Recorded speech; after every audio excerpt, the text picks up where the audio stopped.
this is a perfect, okay, this is a perfect opportunity for an hour of self-care. So the Women's Circle is something that's part of a bigger movement, embracing the globe. So stay tuned for that, and we'd love to have you drop in, and you don't have to be a mom to do it, just female. So now let's meet the women on our panel tonight, talking about mom care. And they're going to share challenges with us and triumphs, even if they're little triumphs, okay? Because we know that that's a good thing for moms too.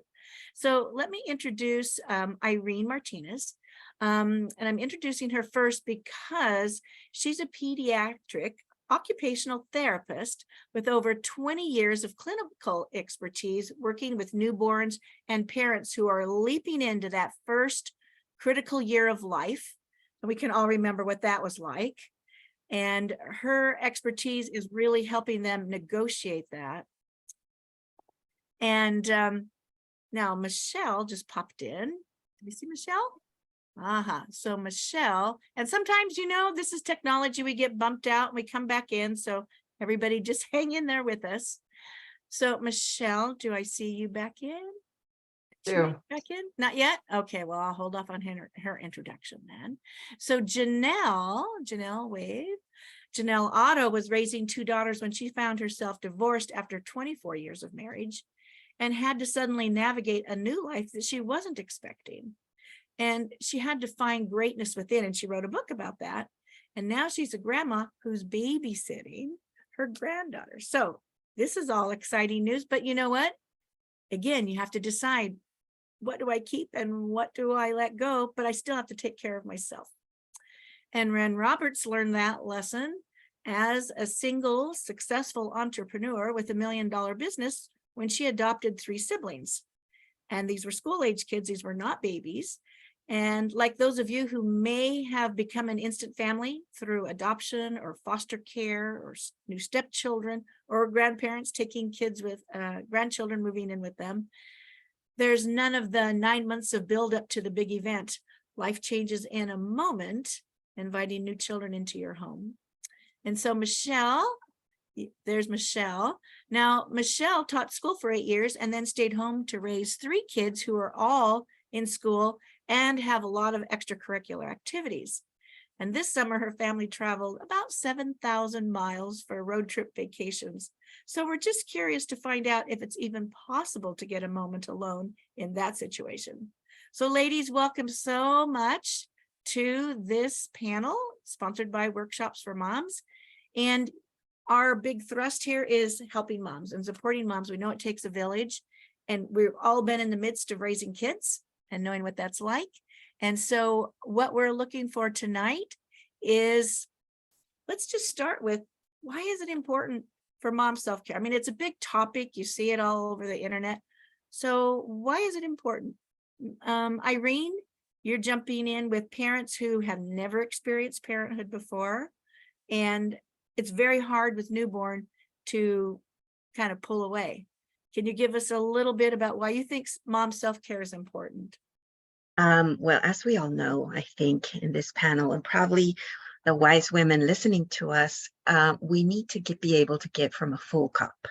You know, we must take care of ourselves in order to be healthy enough to give to our loved ones.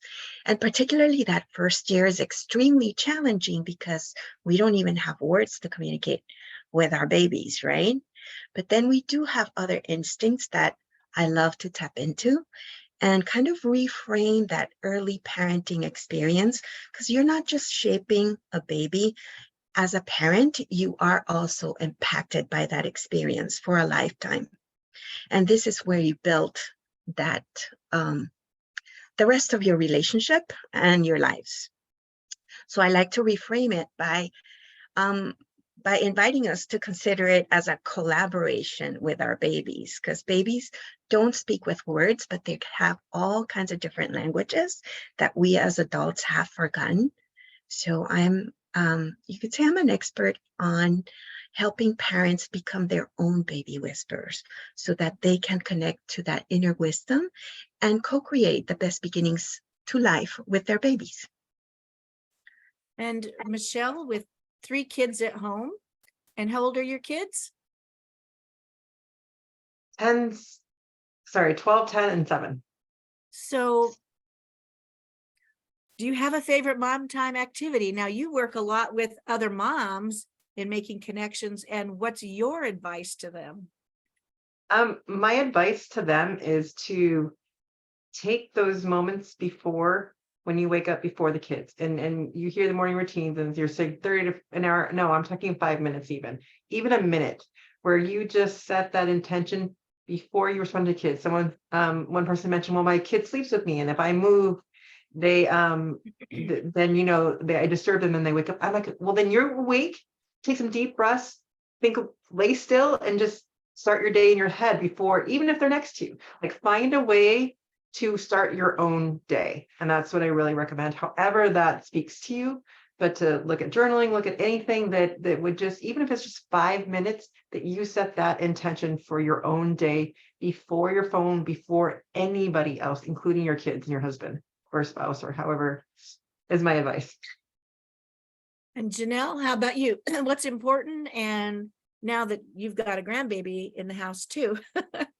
So let's back up a little bit. When you were raising your daughters and suddenly found yourself on your own, what were you doing to keep your head above water? Well, I did a bunch of different things that, because I found myself in a different situation. My daughters were older, and so it literally was just me. So I would find solace in like going to the gym and just getting some of my frustration out that way, and having that as my alone time, just me and the music. Even just getting out in nature and walking around helps ground you and get you back to that peacefulness within you. And was this a long period of time for you? Mine was a little bit different because I kind of knew the divorce was coming, and so I kind of had already detached from him mentally. And so when we did get divorced, I met a guy and we kind of got into a relationship fairly quick afterwards. And so I kind of went from one relation to another, and that ended up being a big heartbreak. And that was where I really had to do my healing, was after that. And that also happened during COVID. So things that I would normally be able to do, I couldn't do anymore. So like Michelle had said, journaling and getting those feelings out, that helped. And I would write letters just to get those frustrations out. But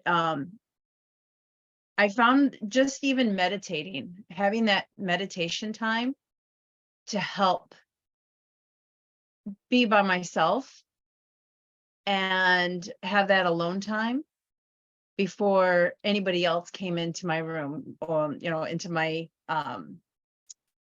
area. Like it was mainly on Zoom, but before I got onto any kind of technology or anything. Mhm. So it was a little bit different with COVID. So I really had to do a shift in what I would do to relax. So Ren, you jumped in. You had a business that you spent 24/7 in and adopted 3 kids. And what did you do to try? I mean, there's no preparation for that because these are, children you didn't raise. So there's a lot of issues with that. So how did you handle it? Well, first off, it started with foster kids. So I knew it was a sibling set. And so I got my kids in reverse order. So first came the 2.5-year-old. So it was like from no child to a 2.5-year-old, a week later with a 5-year-old, and then within a month adding a 10-year-old. And so that was, it was crazy. We were in the middle of summer, which was also the busy period for my business. I was doing children's birthday parties with live animals. So petting zoos, summer camps, birthday parties, very busy. So my kids had to go straight to daycare and summer camp. And that was when I realized, and it became my transformation, holy moly, I've set myself into a business that's just a job. If I'm not working, I don't get paid. I suddenly want time off to be a mom with these kids because it happened overnight. And then now I'm going to start taking a pay cut or things. And I know a lot of, especially moms, went through this, especially during COVID. Oh my gosh, I need to take care of my kids. And then their income stops. And so that's a big challenge. And that was, my kids were a wake up call that I need to do something very differently. So that was a bigger part of my journey, though. In the self-care realm, the very first thing that became non-negotiable was sleep. And so at that point, my whole life, I had, it would take me a while to fall asleep, and it wasn't a big deal, though, I'd lay there for an hour or two maybe before I'd fall asleep. Well, now that I was a mom, I was like, I need all the freaking sleep I can get.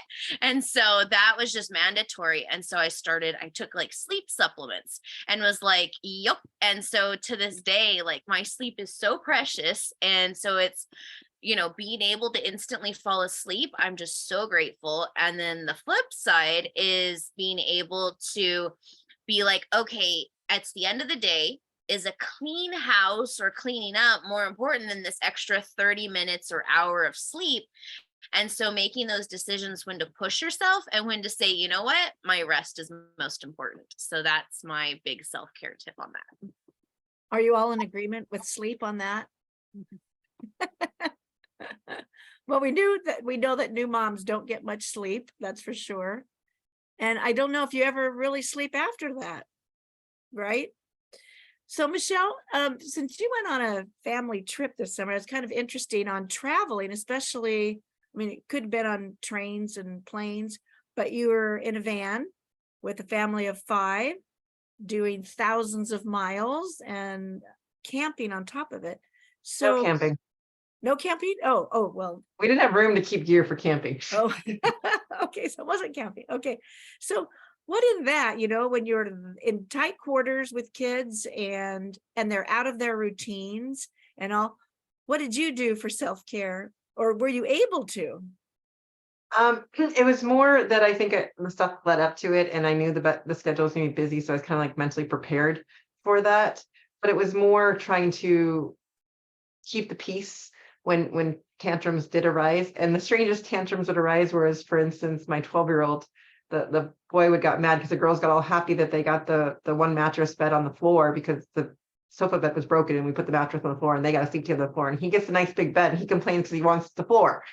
And so these weird tantrums when they're just like find something because they're exhausted and they're tired, and it's like they don't even really care, but it's just that exhaustion, and you can see it. And so it's like knowing and understanding what it is and trying to be aware of it, knowing you're going into it. And so trying to take those deep breaths before responding to them instead of just like yelling back, just go to sleep, because that would be what my husband would do. So then I would have to step in and try to mitigate and try to do those things. But my 7-year-old definitely took a toll for the worse on the trip in terms of just routine, and the tantrums got pretty horrendous with her at times.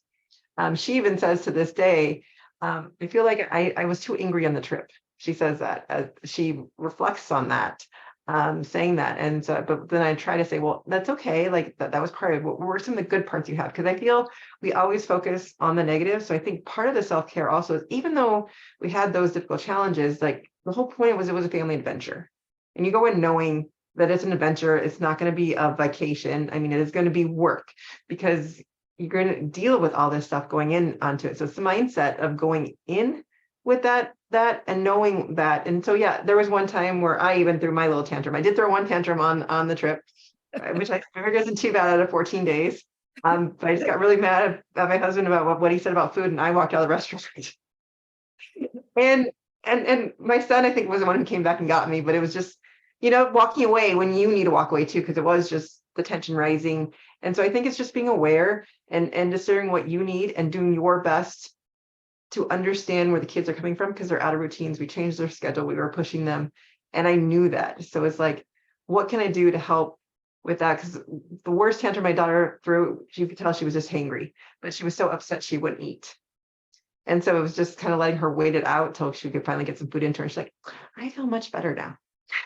But when they're in that mode, it's just hard to get through to them. And so it's a lot of times, even in the car, we kind of had to walk away and let her cry it out until it was time, like it was long enough that we could go back in there. And it's just we have to let it out. And I don't want to say, you need to stop crying. You have to hold it all in, because that doesn't help either. And they're just frustrated and tired.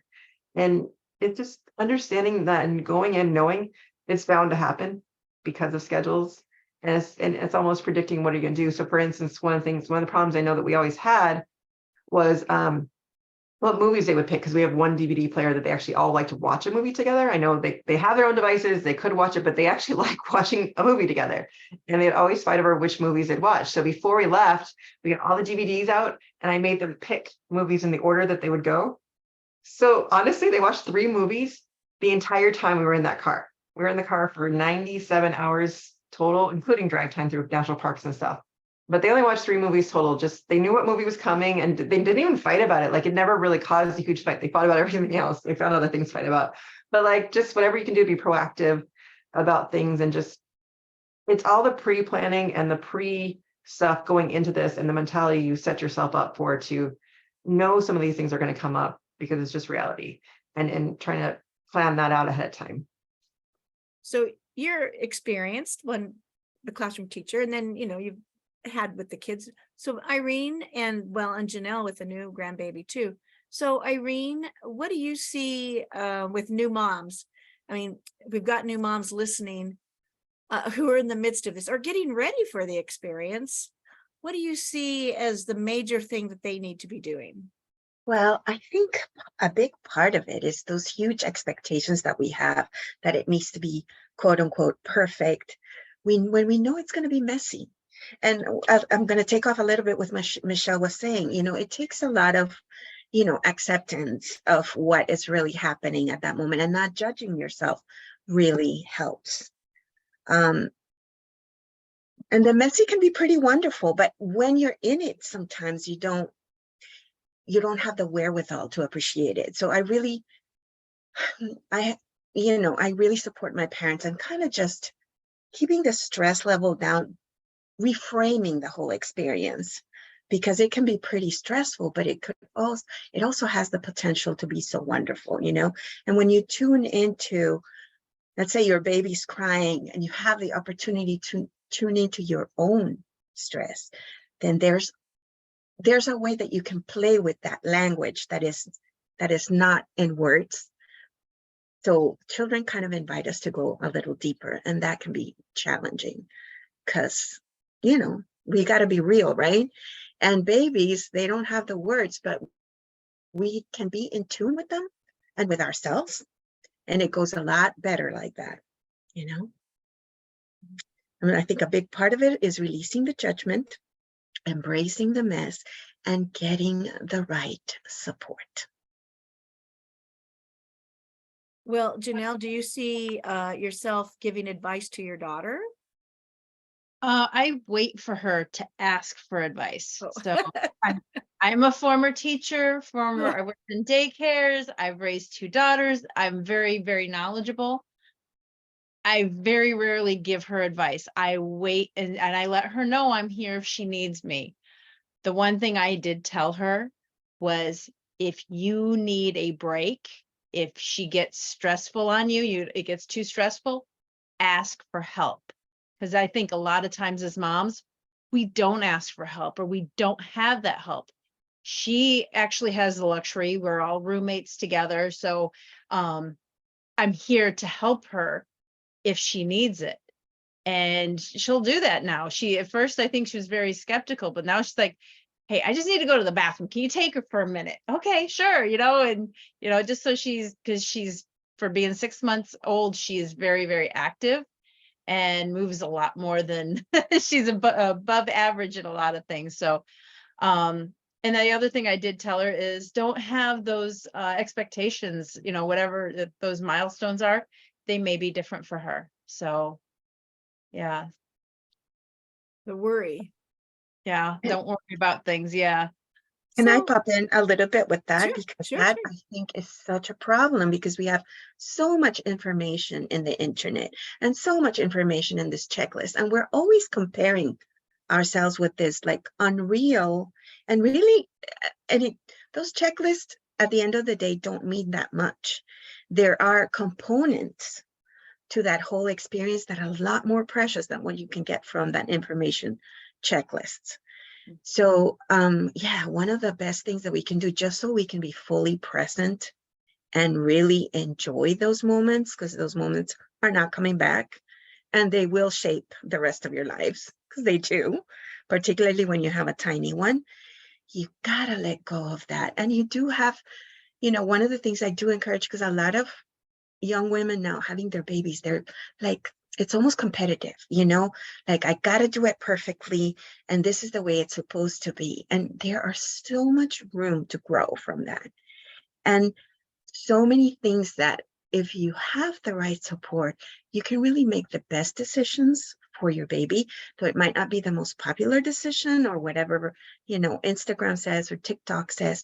You really, it's an invitation to go a little deeper, a little wider, and trust the right support for you, so that you can make those decisions. You can tap into your own instinct. I mean, what a luxury to have your in-laws there and having them not interfere with what you're doing, because that gives you an extensive chance to just, oh my God, this is how I'm feeling right now, and this is where we go next. So it's really important to let go of that information. Too much.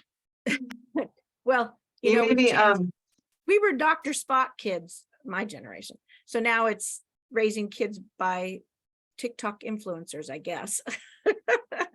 well, Irene, you made me think. I never actually had the thought till you were talking right now, but I think a lot of moms, or we have these ideas of things that we would never do as a parent, and I don't think we acknowledge that sometimes, but we've said them before we were parents and had those thoughts, and so they're in our heads. And I don't even, this would be great for you, Irene, is have your parents write down all the things they thought they'd never say, just to get them on paper and go, and even burn it or rip it up, because it's no longer valid, but they're still in you. And I think a lot of the guilt comes from like, oh, I said I was never going to do that, and you don't even realize it till like those situations start to come up, and you're like, now I understand, but now you're guilty because you did it. And I think we need to give ourselves a little bit more grace with that, because we really don't know what we're going to do until we're in a certain situation. And we can think about it and we can plan about it. But even if we just start to write those down and identify the things that we thought we would never do, then we can start to look for them, be more conscious of our choices, rather than just say, I'm so mad at myself for doing that. Yes, and if we can slow those moments down by taking the chatter from our heads and just being in our bodies and in concert with our babies' innate language, which is also our own, you know, then things go a lot smoother. So for each of you, I mean, we heard like Janelle, when she was going through her challenge, you know, going to the gym was, you know, a saving grace. But what's a myth about mom self-care that you've had to face down? We're kind of touching around a little bit about mom guilt over doing certain things, or well, actually saying things like our parents. But what's a myth that you encounter, and even in your work or within family or something, that you've challenged, and you take it, you take the criticism or whatever, but that it's really made a difference for you? I could start on that. Okay. I don't know if it's an actual myth or not, but just a thought that came to my head when you proposed this question before was that you can't do self-care around the kids, and that you have to do it by yourself, and it has to be quiet, and otherwise I'm not going to do it. And I want to challenge that on two levels. First of all, doing it with noise around you is better than not at all, and giving those breaths and just taking those moments is way better than saying I'm going to do it later when I have a moment, which probably will never happen. So that's part one. Part two is that you can invite your kids to do some of these things with you. You can invite your kids to meditate with you. You can invite your kids. Right now, my son and I are learning Qigong together, which is actually, if you've heard of Tai Chi, Qigong is actually, Tai Chi is a form of Qigong, and it's a little bit slower and not a martial art. So we're doing that together and doing those things. My daughter, when they were going to school, we were doing some meditations and things, and at times they don't want to do it. And the funny thing is if you start inviting them and they do a little bit with you here or there, and all of a sudden you say, do you want to meditate with me? and they don't want to, they will leave the room so fast and give you the space to do it by yourself.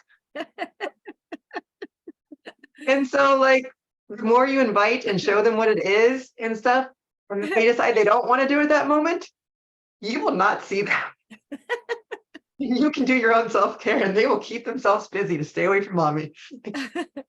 That's a good So I one. think it's just really setting up those boundaries, because last year I was gone on a trip and my husband watched the kids for 8 days and had to work from home. And they know, like, if I'm recording or something, don't disturb me. And other times when they can disturb me, he's like, they always came in, they always bothered me. I'm like, because you let them and you didn't set that up. And so I will set up the times when I can do things with them and then say, okay, these are meetings. It doesn't matter. If you do need something, feel free to come in. But if I'm recording, this is do not touch time. And so it's really setting up those boundaries with them and then providing opportunities for them to do stuff on their own, depending on their ages. And just, it's possible, but we have to train them and tell them these things. And so there is no reason that you can't do self-care with kids around. It's better than not doing it all. I like choosing something they don't like to do with you. And setting the boundaries, because as a teacher, a longtime teacher, I've seen lots of parenting styles, and there is a parenting style where you are on instant, the moment the child cries, and Irene and Janelle, you can probably speak to this, you are there, and that wasn't the style that I used, but I do see that with the parent is instantly there, and not to have the child get stressed, and just kind of have some comments about that. I think if that's your own particular style, then please speak to it. But Michelle, you are talking about setting up some boundaries. So how about you, Ren? Well, it was an interesting thing as you're talking about the myths part, and then Michelle's mentioning about mom guilt. Well, for me, it was being able to separate the challenges that the kid are having, that doesn't make me a bad mom or a bad person. And like, I kind of had a little caveat to be like, well, they're not my kids. Though at a certain point they are my kids, and then it would also be like, oh my God, they're not my kids. And so I think that was, I got it from all levels, especially with the very challenging, adopted teens at this point, with horrible behavior and all sorts of stories, and knowing like, okay, like that's where it actually turned into my growth and my self-care, because I had to put those boundaries in place. Like, I am not bad because of you or this or that. And then the other side of it was realizing and putting these down, especially for an older kid, and saying, you know what, you're not going to take me down. Like, I had to put up those boundaries and like this oxygen mask and be like, there's certain things I'm not available for anymore. And so it like getting clear on that, it's hard. And that thing, so we got a comment, not taking it personally is so crucial. So that separation and growth I was not expecting that in terms of motherhood. I feel like, especially one of those myths is people feel so identified through their child. My child wins, my child's the best at this, my child's and then they take all that praise, and then the flip side is, well, what if your child's not that, or they're just mediocre? How does that make you and reflect on you as the parent? So breaking those and letting your child be individual and just embracing them for whatever their experience and their talents and their good qualities, and just letting there be boundaries between the two. Janelle, you have some insight with that? Yeah, for me, I think it was even my girls, even though they were raised pretty much the same, they were completely different. Just even when they're teenagers, especially, those teenage years are really, really difficult. And I think it depends on the child, because I had one that was really difficult and one that was easy. She was very easy. Like, I didn't have any issues. So that would probably be the one, especially the teenage years, that would be the mythical thing for me. Which was a surprise to you? It was that one was so difficult and one was so easy. I mean, because I thought I had raised them where I wouldn't have the issues that I would have. But then I figured, okay, if I'm having these issues with this one, I'm waiting for the shoe to drop on the other one. And I think she learned from her older one. So yeah. And she's like, nope, I'm not going to do that. So it made it easier, but it's still, yeah, it was definitely a challenge. And even the parenting ways to disciplining different. You have to have discipline differently depending on the child, because some things are more effective with one child than the other. So you can't always have the same consequences, if that makes sense. Which is hard because then we get into the issues of fairness. Yes, and they still bring that up because they're like, that wasn't fair. And I'm like, yeah, but you put me through more. Not. So her consequences weren't as harsh as yours, and she got away with a little bit more. So Irene, do you see something with new moms?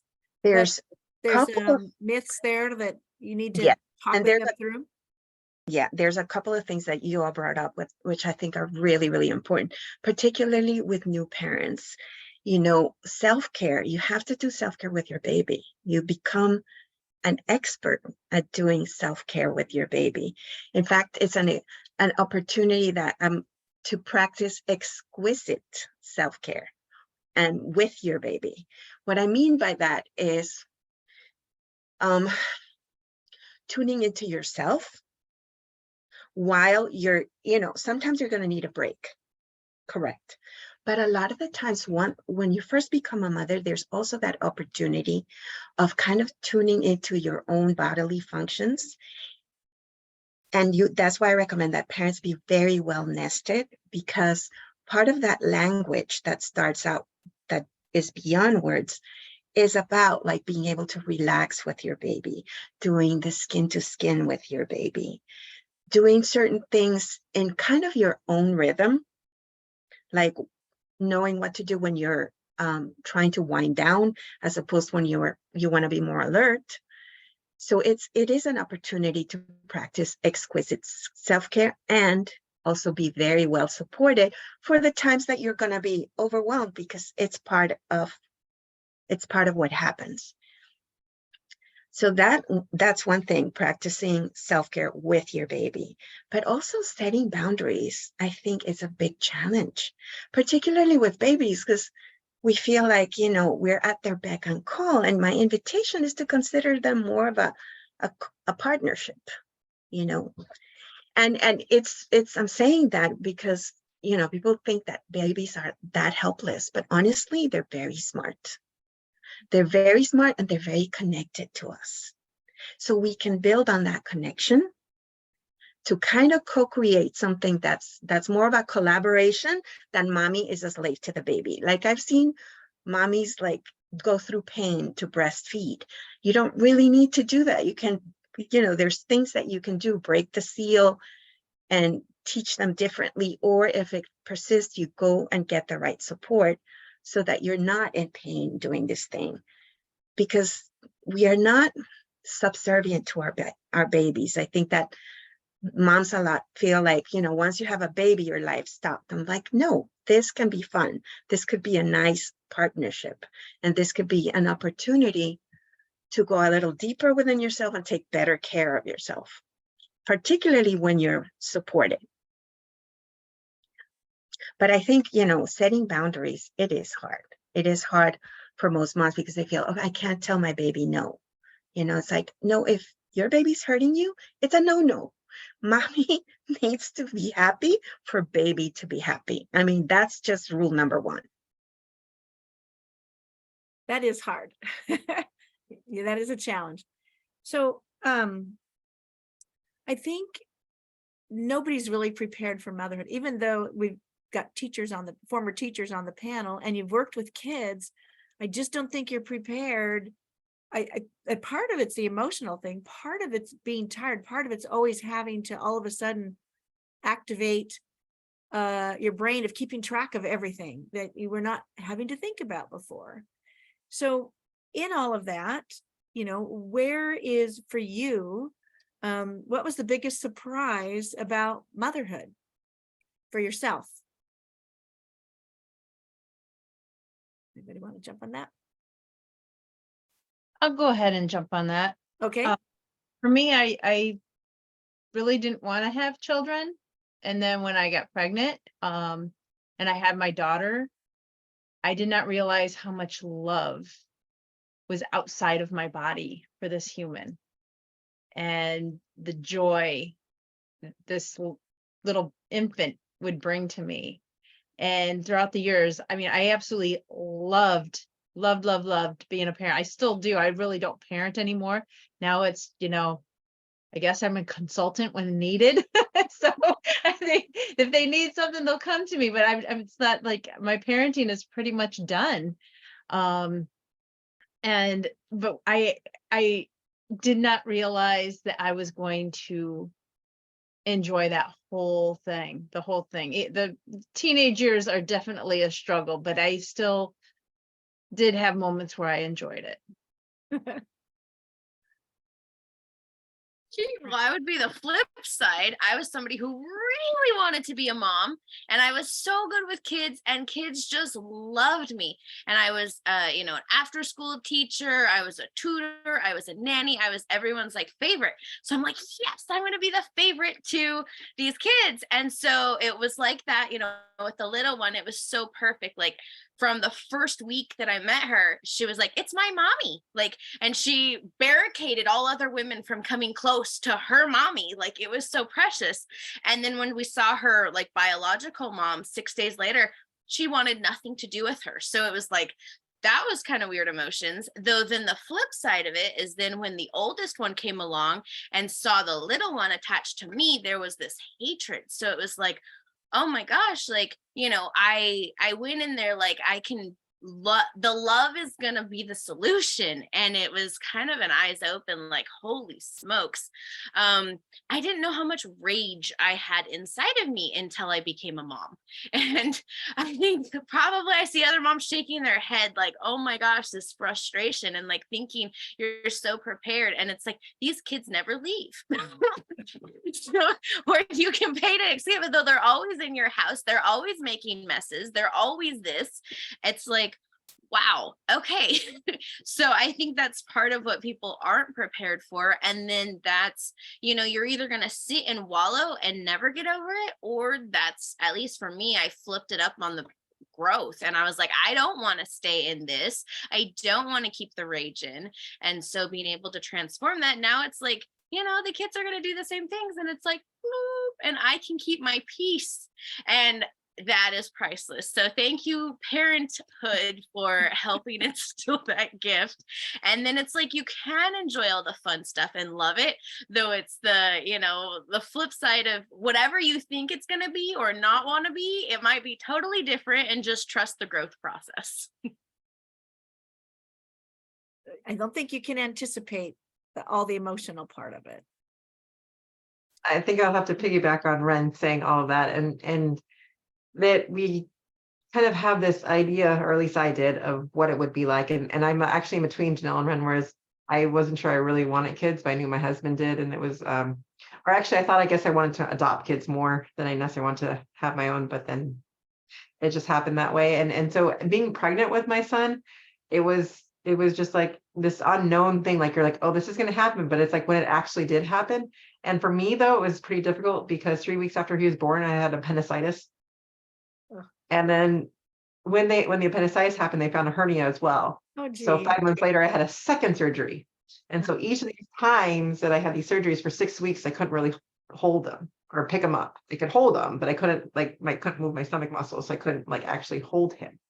And so I was forced to ask for help, but that was so hard because it was more help than I would have even wanted to ever ask for. And so I think just in being a mom, it's realizing that when you do need help, it's there, but it is really hard to ask for it. And so it really is about finding that right community and that right connection. But the other thing I found with motherhood, it is this very negative tinge to it.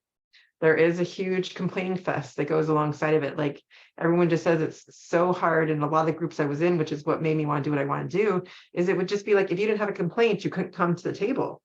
Like they didn't want to hear that things are going well or that the kids are excelling, that and you felt like you couldn't share that stuff and you can't celebrate each other. And so that's why I want to do things a little bit differently, because I think that does change the mentality of motherhood. Is when we start going after things we want, you start seeing who your kids really can become, because you're becoming that role model for them. And so what I didn't see in motherhood was, I can remember before the year before we homeschool, I remember those mornings just being so horrific. Like I was afraid, like I almost want to keep homeschooling. I mean, not that homeschooling necessarily went that great, but I was so afraid of those mornings going back the way they were, that I was petrified of it. And when we went back to school, I created a whole different kind of routine setup things, which is where the mindset comes into place and the possibilities that these things do exist. But it is hard to do it alone. And it's hard for your brain to see those possibilities until you see someone who's actually done it. Just like the 4-minute mile. No one believed it would happen. And I always forget his name, but I always use the example till he did it. And then 3 months later, there's more people doing the 4-minute mile under 4 minutes. And so it's the same thing, whereas our brains as moms, like, I can't do this. I'm just so overwhelmed. And I can't even get the new possibilities, which is why I just so recommend listening to these kind of podcasts, listening to what other moms who are out there, we're all going through the same struggles, but it's your choice to choose who do you want to listen to, the people walking through the struggles and working through them, or the people who just sit there complaining in them. And I realized I didn't want to be in that complaint part anymore. Like I didn't want to be part of conversations. I just was like, I can't do this anymore. And so I make sure I surround myself with people who are in that growth mindset. Like, yes, this is hard, but we can discuss this together. We can just listen to each other so we can get these ideas out of ourselves. And I think that's the biggest thing, is find the people that will truly listen to you without the judgment, because there's way too much judgment between Facebook and other moms and just, oh, well, your kid does that. I can't believe that. No, each of us are out here mothering the best we can, and let's just support each other the best we can. Well, that's sage advice. As if we're going to give moms your favorite insight on what they can be doing, that certainly is great advice, is not comparing and getting out of complaint. And that is self-care. Ren? Well, that's the only way to get out of it. Let's be honest, so ladies, like the only way to get out of the complaining is to go down the personal development route, because what you were trying to do when you do personal development is unpeel all these layers of what's happened to us. We don't know who we are anymore, because from childhood we've been told no, we've been told no to all these different things. And it gets even worse through motherhood, because once we have that baby, we start saying no to all these things because we feel like we can't do this, and that's okay. Then all of a sudden, when we have those times, we want to figure out, who am I? And this is a way to figure that out.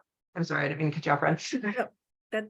That's good, because this is our last round of our most sage advice to give to moms who need to hear your wisdom and hear, feel your care for them and what you've been able to see for yourself. So Ren, you started off this conversation with the importance of sleep, that sleep became vitally important to you as a mom. That was your self-care. Yes.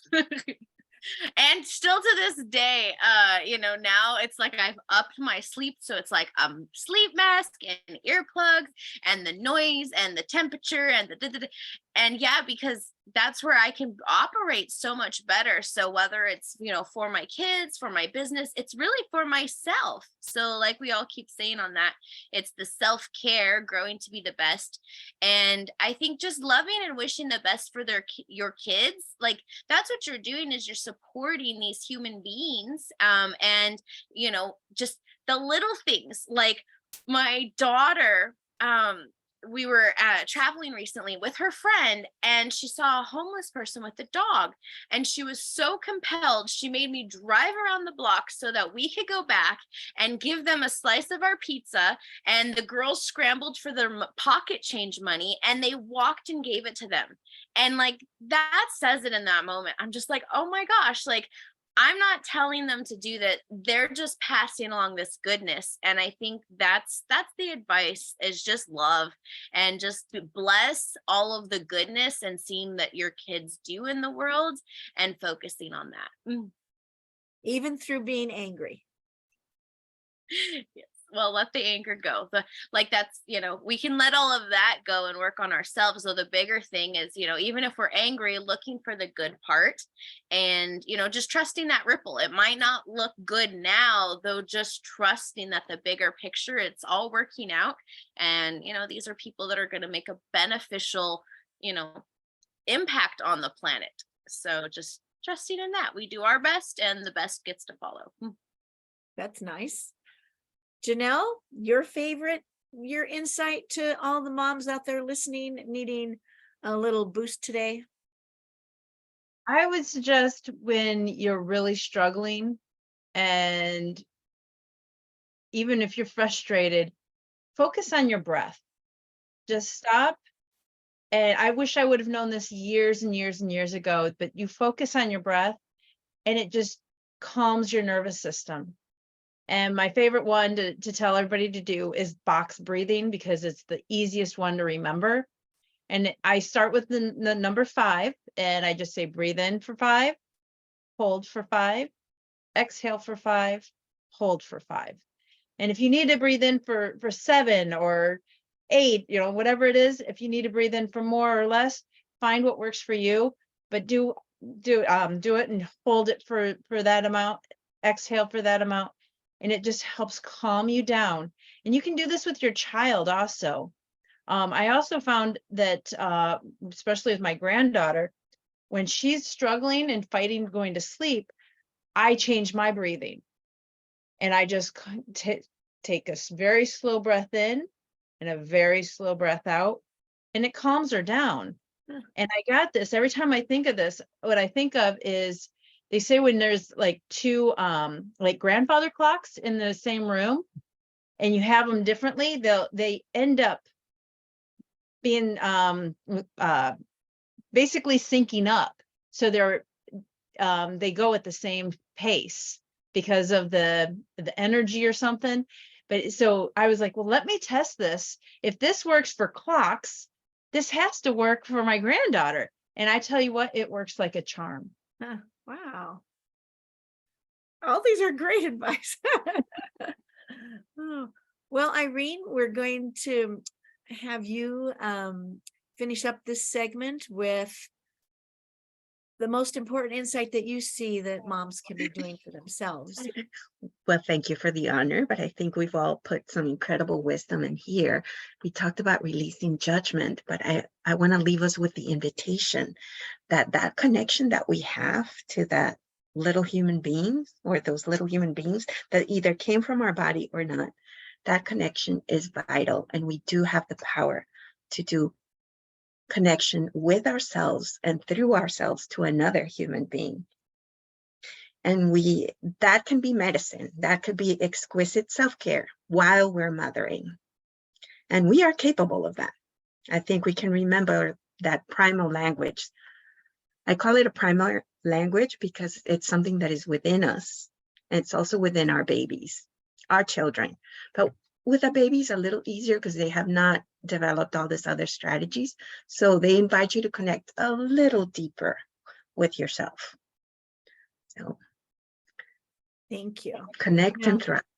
Now, I know that people are going to want to be able to connect with you. And even though all of this information will be put in the show notes, just for those who are listening, if we just go around the panel and give us the way that they can reach you. And if you don't have a website or you have a book or something that you'd like to mention at this point, and then we will make it available in the show notes.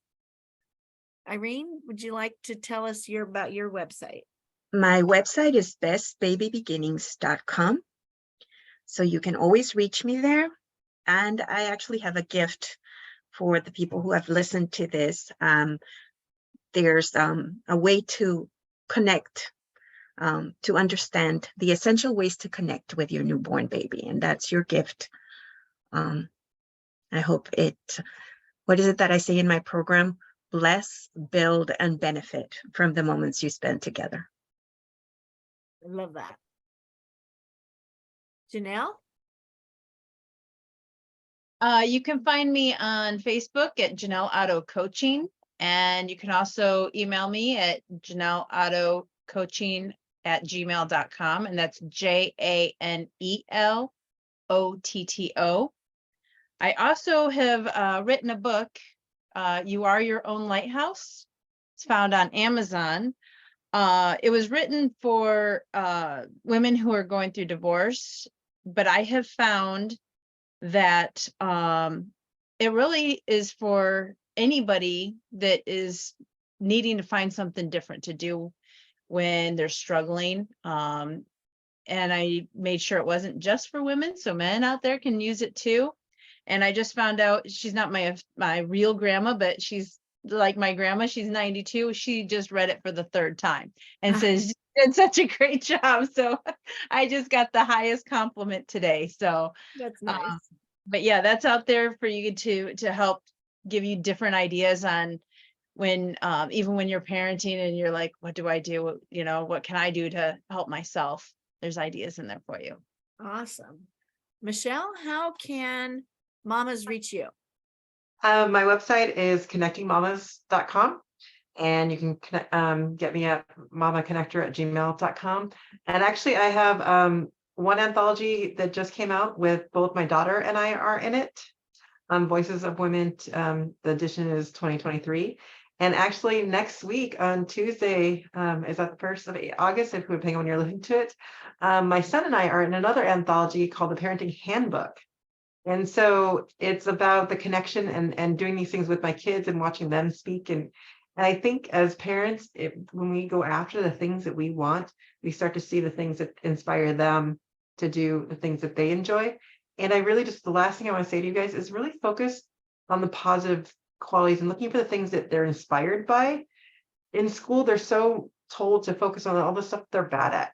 They're bad at math, they got to spend more time doing that or more time reading if they're not good at that. So at home, spend that time trying to figure out what activity do they like doing and encourage those activities. My daughter is a swimmer. Liam loves Taekwondo and cooking. And he actually meal planned this last week because he wanted to, because we inspired him to get into the kitchen. And it wasn't me asking him to do it. He wanted to do it. And so I think just the more we inspire them to do the things they want to do. Bella loves reading and writing, and she's working on doing her own book. And as we speak, is typing up her website for Evil Pumpkin. So just encourage them. And Ren, you can have the last word on this. Yes, well, you can connect with me on all the social media platforms, Ren, R-E-N, and then Roberts with a Z at the end. And then the website is your, YOURFFJ, for financial freedom and joy. So you can connect with me. I'll also put a gift for you all in the links below with the show notes. And Tracy, why don't you let people know how that we can connect with you as well? Well, I have my passion project after teaching for 40 years is really getting kids ready for preschool. So through Zoom, I realized I could finally reach the parents before they came to school, not when they arrived at kindergarten and the kids were already behind. So you can go to my website, Tracy Chaney, and that's CHENEY.com, and look for the preschool tab. And there are some free downloads there.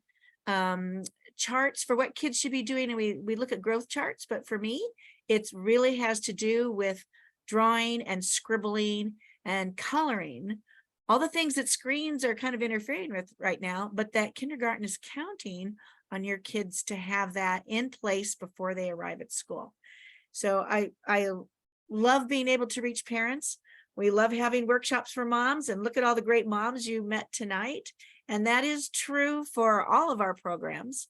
Our next panel will be in August. It'll be a morning panel. We'll send out information about it, and we'll be talking about back to school and getting into routines and schedules seamlessly without chaos. On that note, one last thing, Tracy, I forgot to say my free gift, which actually leads in perfectly with what you just said, because again, my whole thing was that morning routine and getting the kids. So my freebie includes a 1-minute jumpstart for the moms, but also how do we get that school morning set up? And so again, that's on connectingmamas.com, and then there'll be a direct link to the free gift in the show notes. But again, let's get those routines in place so that we can get our mornings back. That's true. So we are in summer still. We know that we're on summer schedules, and we know August is nearly upon us. And that's why our next panel will be with moms who've got good advice on that smooth transition back to school. So everyone, thank you so much for joining us. And for our listeners, Workshops for Moms is here for you. That's why we exist. We are speakers and coaches and teachers who really care about you raising your kids, and we like being part of your village. And with that, we will see you soon.